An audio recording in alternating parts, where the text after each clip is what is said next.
parti mon Camille, on va s'occuper de cette semaine Non, on va dernière s'occuper du qui n'est week-end. plus une semaine dernière, maintenant c'est un week-end dernier. Oh, Voilà, parce que j'ai décidé de raccourcir un petit peu. Bientôt, Et puis- il fera lundi 19h. Voilà. on va parler de l'heure dernière.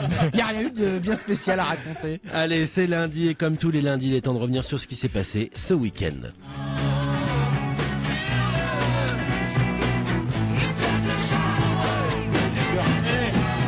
Le Jordan.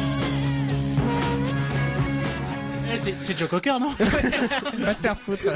Allez, sport. Hier avait lieu le match Nantes-Paris Saint-Germain, un match dont on a beaucoup parlé depuis et qui s'est terminé sur le score de 1-0 pour le PSG. Mais ce n'est pas pour ça qu'on parle de cette rencontre. Le match est le sujet le plus commenté depuis hier soir parce que l'arbitre, Tony Chaperon, a volontairement tenté de faire tomber le défenseur Diego Carlos. Pour faire simple, lors de sa course, le joueur a involontairement fait trébucher l'arbitre. Un geste qu'il n'a pas apprécié du tout. L'arbitre a alors tenté de faire un croche-patte au défenseur nantais.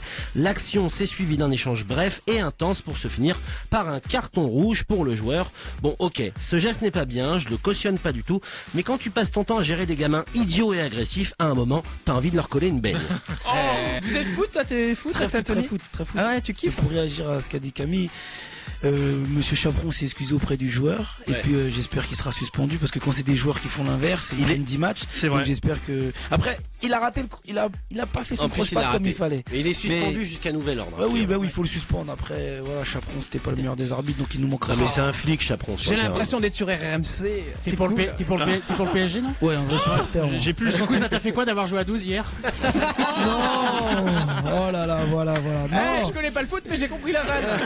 Quoi qu'il arrive, Paris sera champion donc c'est pas grave. Allez, Paris, Allez. tous ensemble. J'aime aussi Marseille, les amis. Hein. Je sais qu'il y a des Marseillais qui nous écoutent dans les voitures et tout. Moi, je m'en fous. Allez l'OM et allez le PSG. J'ai Allez, pas de on problème ne avec pas ça. aller l'OM. Ah. Allez, cuisine. En Suisse, il sera désormais interdit pour les restaurants de plonger des homards vivants dans l'eau bouillante. Oh. Des scientifiques se sont plongés sur la question de ce que peuvent ressentir ces petites bêtes lors de leur cuisson Aïe. et se sont rendus compte que les décapodes ressentent de la douleur. Par contre, Oui, quand on te cuit, non mais bah attends. voilà, non mais attends. Par contre, une autre étude prouve qu'un candidat de télé-réalité bouilli vivant n'a aucune réaction, faute d'avoir un cerveau. Ça tire. Musique, c'est la grande nouvelle musicale de ce week-end. La musique française va pouvoir reprendre du poil de la bête et retrouver le sourire car c'est annoncé. Elle revient avec un nouvel album. Non, il ne s'agit pas de Mylène Farmer ou de Céline Dion. La grande Evangélie fait son grand retour tant attendu. Ah oui. Oh, mais on la connaît celle-ci. Oh, celle-là alors. Attends, stop. Jimmy, J'allais dire là, coupe-moi cette merde. Oh là là. Non mais on la la croyait disparue à jamais, mais après un duo avec Francky Vincent, la femme la plus intelligente de la chanson française aurait décidé de revenir avec un album de 13 chansons d'amour. La chose étrange dans cet album, c'est qu'Eve, choquée par la disparition de Johnny Hallyday, s'est dit que pour lui rendre hommage, elle allait reprendre 2 de ses chansons de façon zouk. Eh oui. Ah bah ça va te plaire. Eh oui, pauvre ouais. C'était une vanne. Quoi, Bah ma non, gueule, c'est qu'est-ce qu'elle a, ma gueule aurait Attends, vas-y, écoute Axel Tony. elle aurait Quoi, ma démenti. gueule. Mais je me dis que si ça existe, si elle le fait, pauvre Johnny, au moins lui, il a l'avantage d'être mort pour éviter l'attentat auditif. Johnny a réussi sa mort, là où Evangélie a raté sa vie. Télévision.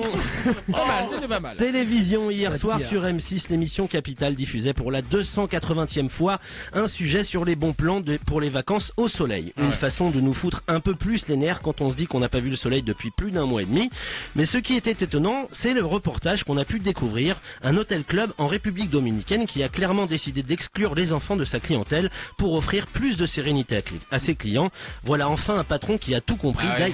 D'ailleurs, j'avertis mes potes qui ont des enfants, pour mon bien-être, à partir de maintenant, leurs mômes resteront sur le pas de la porte lors des apéros chez moi. Et puis tiens, ça me donne une idée, ça peut marcher pour le train, le métro, les magasins, les restaurants, l'avion. Enfin, la liste est longue, je sais, je vais me faire des amis. Et pour finir, j'ai envie il est de dur. terminer sur un coup de gueule. Ce week-end à la station Châtelet s'est déroulé un fait divers tragique. très Un tragique. jeune homme de 22 ans est mort des suites de plusieurs coups de couteau. La raison est pour le moins choquante, car cet acte est arrivé à cause d'une simple bousculade. Donc c'est normal, maintenant quand on se bouscule dans le métro, on se fume à coups de chlasse. Mais ce qui m'a aussi rendu fou dans cette histoire, c'est que les gens autour se sont mis à filmer le jeune homme agonisant au sol en attendant que les secours, allant même jusqu'à créer le hashtag Châtelet. Ils y allaient de bon cœur sur Snapchat, etc. Alors, juste un petit message à tous ces connards, oui, parce parce que j'ai pas d'autre mot pour ces gens-là, qui étaient autour de cet homme, filmant au lieu de lui porter secours en attendant les pompiers. Je vous souhaite à tous qu'un jour, grâce à ces réseaux sociaux et vidéos, vous subissiez la plus grosse humiliation qui puisse arriver et que toute votre vie, vous vous rappeliez que votre geste est honteux. Pire, si je pouvais, je vous enverrais à chacun un exemplaire du nouvel album d'Evangélie. Ah, merci. Voilà, un bilan très rassurant, mais ça, c'était la semaine dernière. Merci mon petit Camille qui Et- à chaque fois prend ses fiches et les lance, genre le mec il s'est cru sur RTL, il croit qu'il y a une femme de ménage derrière qui va passer, qui passe s'asseoir à Non, c'est Versailles. Silver qui les ramasse. C'est Silver qui nettoie. Et Camille. C'est la Silver, elle va tout ramasser après hein.